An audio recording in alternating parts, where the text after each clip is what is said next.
Hello and very welcome to this little video about supporting learners who have mental ill health. My name is Hilary Nuns and I'm going to be talking to Sarah Townsend today. She's running a half-day training for Can-Do courses in December, and it's in the morning. It's going to be in North London, and this is a short taster video so that you can understand more about what's going to be on offer during the training. You can get a taste of Sarah and how she can share her knowledge with you, and then we'll give you information about how you can make yourself a booking to come onto the course. So without further ado, I'm just going to introduce you to Sarah Townsend. Sarah is the Director of Disability Learning, and she's going to tell you more about what she does, but I might just say that her background is very much in learner support in a variety of ways, whether it's in education or other settings. Is that right, Sarah? That's right, yeah, mainly education. Okay. So basically, my main experience is people with learning disabilities and mental health. I don't like to say how many years because it shows how old I am, but for about 25, 30 years I've been working in that field. Done a lot of work with people with mental illness, and it's something that I'm quite passionate about because it's something that is very relevant today, working in particularly in colleges. Definitely. I mean, if you work with teenagers of any age, but I mean it is said that younger and younger young people are being identified as having some poor mental health. That's right. The statistics are increasing, and obviously it's important to work with people early, because research shows that if you leave it later and later, it's much harder to actually get positive outcomes with people. So the earlier we identify and the earlier we work with people, the more positive the outcomes will be for everybody. Okay. So this slide here sort of just tells us the reason I put that up is to make you aware that mental health is for everybody. We all have mental health, and it's like physical health, and it's really important that we put them both together and we treat them equally, because people can often talk about a broken leg or having cancer and sympathise with it, but as soon as someone talks about mental health, it's quite challenging and people don't know what to say. But our mental health is more about our resilience and how we deal with stress, and it's when we become mentally ill, our health becomes ill, that's when we need to support people more. So the focus is more on, we've all got mental health, and that we all need to keep that mental health well, like when we were talking earlier about mental well-being and things like that. We need to, and a lot more is being done in schools on resilience and self-esteem and confidence, and the earlier we do that with younger children, the better it is as they become teenagers. But it's really important to look at that and then remember those are the difficulties someone might be having with resilience, self-esteem.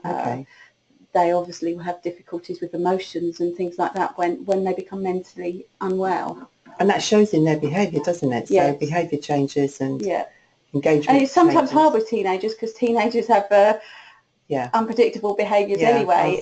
But it obviously becomes more. It has more of an impact on them. So definitely. Okay.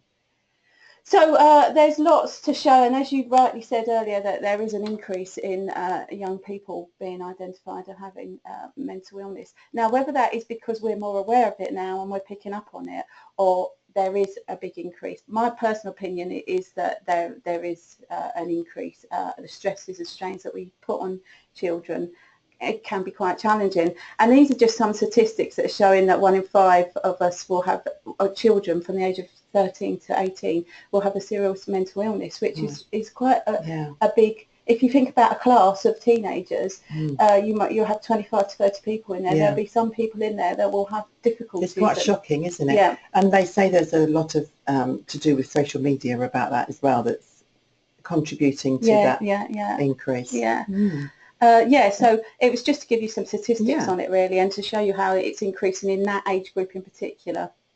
Okay, but even younger ones, obviously. Yes, in primary school, definitely. And this one I think is really important, because what we're saying here, that it sometimes can take a long time to get a diagnosis, and the longer it takes to get a diagnosis, the delay in what interventions and treatment and help and support is given, obviously has an impact on what actually happens in the future, as I just said earlier.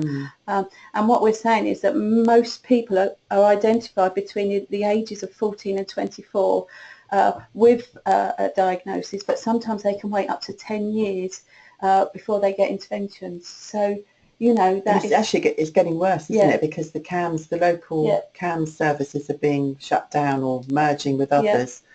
And I mean, the government have pledged to put more money into mental health, and until the same amount of money is put into mental health as it is physical health, there's still going to be this sort of Cinderella service. That's the thing, isn't it? Because we don't identify them as being the same thing, do we? No. So I just thought we'd highlight some of the common mental health problems because obviously it's quite diverse and covers quite a huge area, and it will affect people in different ways. But mainly the main categories are the ones on this slide. So mood disorders are really the ones that we deal a lot with. Anxiety and depression is probably one of the most common in the UK. We've got things like bipolar and anxiety disorders and all of that. So it's anything that affects your mood. And again, that is difficult to diagnose in teenagers because they will be moody. Well, they will, and you can often see the behaviour is being treated as something else. Because it's masking some of the other problems. So then there's psychosis, and that's to do with schizophrenia, and it can be drug-induced psychosis. And there's evidence to show that there is an increase with teenagers smoking cannabis. A friend of mine, her teenage son, well, he's not a teenager anymore, he's 28, but he, from a very early age, was smoking cannabis, and he was diagnosed with schizophrenia about 3 years ago, and he has had a difficult time. He goes on his medication and he gets well, and he comes off it again, and the whole cycle carries on. So he's coming in and out of institutions, but that time he's in the community, he doesn't get the support he needs. So it's quite challenging. That's very hard, and actually that's on the increase as well in my experience working in the world of teenage land. You know, that there is more use of cannabis around. And all of these that you've got on here, you go into these into a little bit more detail in the training. I see eating disorders, and that again in teenage years, but they're saying younger still, the young people, they're trying to conform to what they believe to be social norms with the way they look, and so often they're associated with girls, but there's boys too, a big increase in boys as well. So. Interesting. So that's all covered in the training, and we've got here anxiety. Well, one of the reasons I picked up on anxiety is because there is, again, with younger children as well, that is one of the things that you pick up on first sometimes on their behaviours is the anxiety. And anxiety can happen in all sorts of ways, but it's when it really affects someone. So what we're saying here is that physical symptoms, there are a lot of physical symptoms you can have from anxiety. If you think yourself when you're really scared of something, it can cause you to sweat, it can cause you to have heart palpitations, all sorts of things. Those symptoms in themselves aren't dangerous. It's really your body getting ready to decide whether you should fight or flight. And then it's looking at how we work with that then. So we have to identify what that trigger might be. I think on the next slide I've got a bit on cope. So the things when working with anxiety, it's really important to look at how to identify what the triggers are, so that you can work with a student on what it might be, if they can describe what the anxiety is and what the trigger might be, because really it's about altering our thought patterns. So when we look at support and counselling, if you like, a lot of CBT goes through this sort of thing. It looks at what the thoughts are. So first of all you get a trigger, and then you get a thought of panic, and then you'll have your emotions related to that, and then your physical reaction, and then that's when the behaviour kicks in.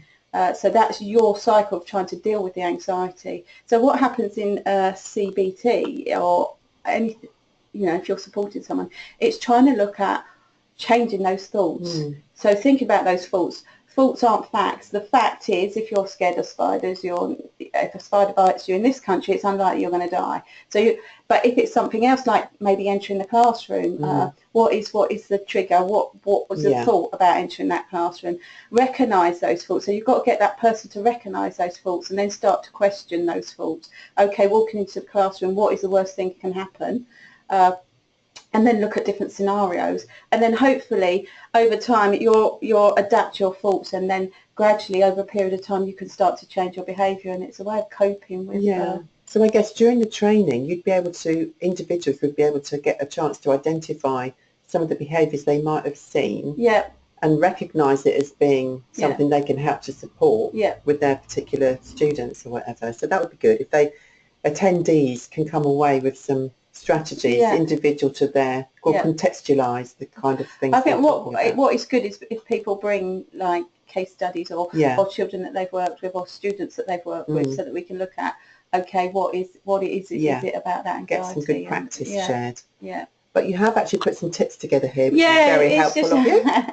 Just some tips. Obviously, as we said already, it is very individual. So, you're working on an individual basis. But these will work with anybody, with people with learning disabilities, people with ADHD, all of that. These are really important tips when you're working with students.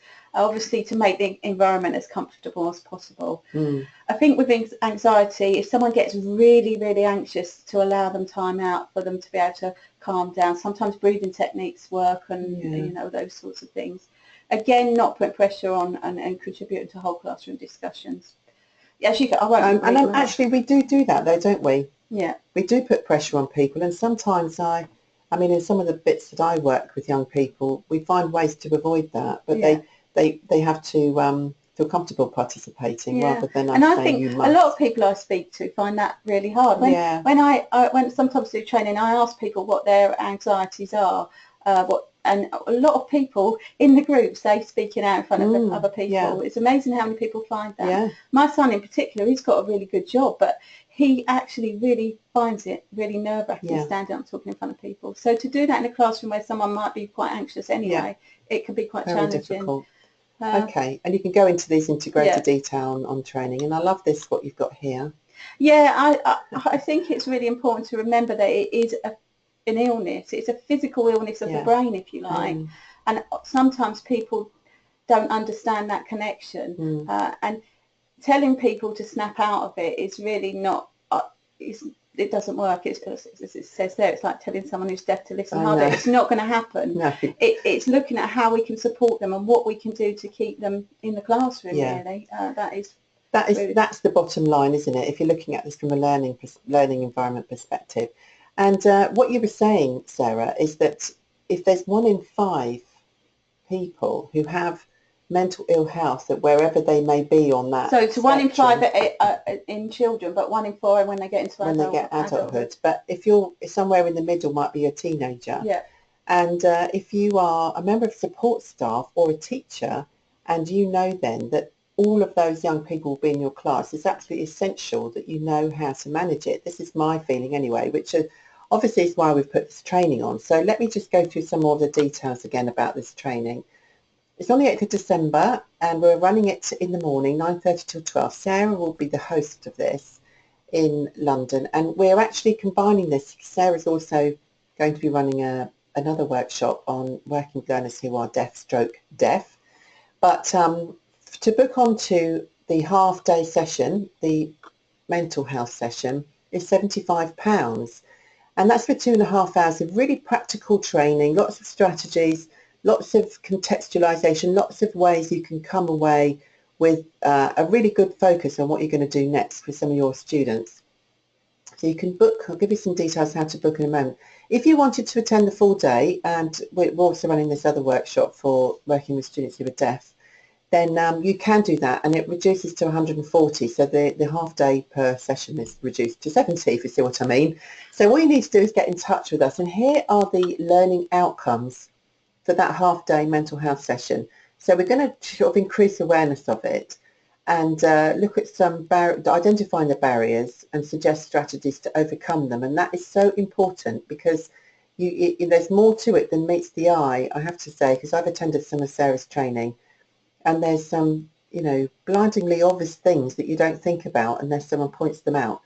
And we'll look about how you manage the behaviour around that. So that is what we are offering. Now, the way to book yourself on is to get in touch with me. I'm Hilary. My email is info@can-do-courses.co.uk, or you can give me a ring on 01737 321 179, and we'll give you all the details. Thanks so much for listening along today. Sarah, thank you for coming. Thank you. Look forward to seeing people. Yeah, that would be really good. Bye for now. Bye.